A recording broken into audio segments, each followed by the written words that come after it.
po ay mangunguha ng ito.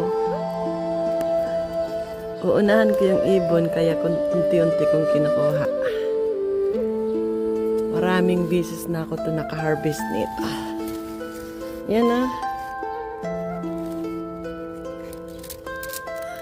Kasi pag pinabayaan ko ito na mangitim, naku, uubos to sa ibon.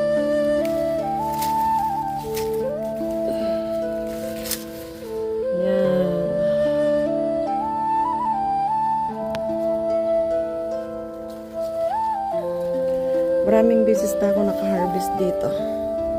Unti-unti kong hina-harvest dahil yung ibon kaagaw ko dito.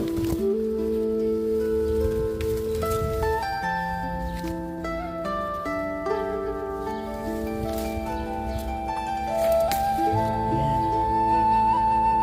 Pula sa kanal ka.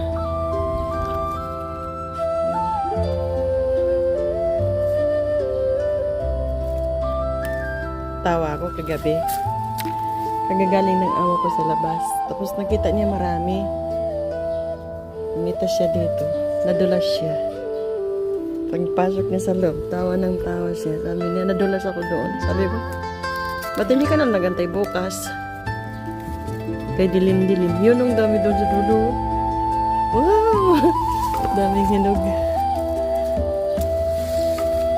Mag-isa lang ako pero para ako nag-aagawan. Yan na. Inuunahan ko yung ibon.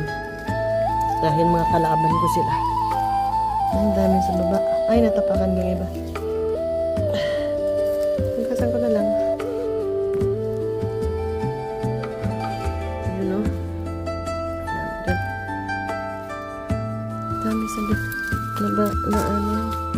Sana malinis ko ta.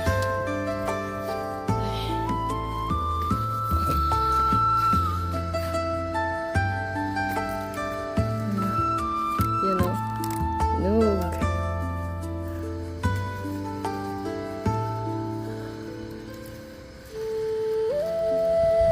Pag walang pasok kasi yung mga bata dito, tapos pag dito sila naglalaro sa bakuran, nalaglag pa. Nangunguha din sila, hinugasan ko. Ayan. Tanim ko to. Ay, ipit ako.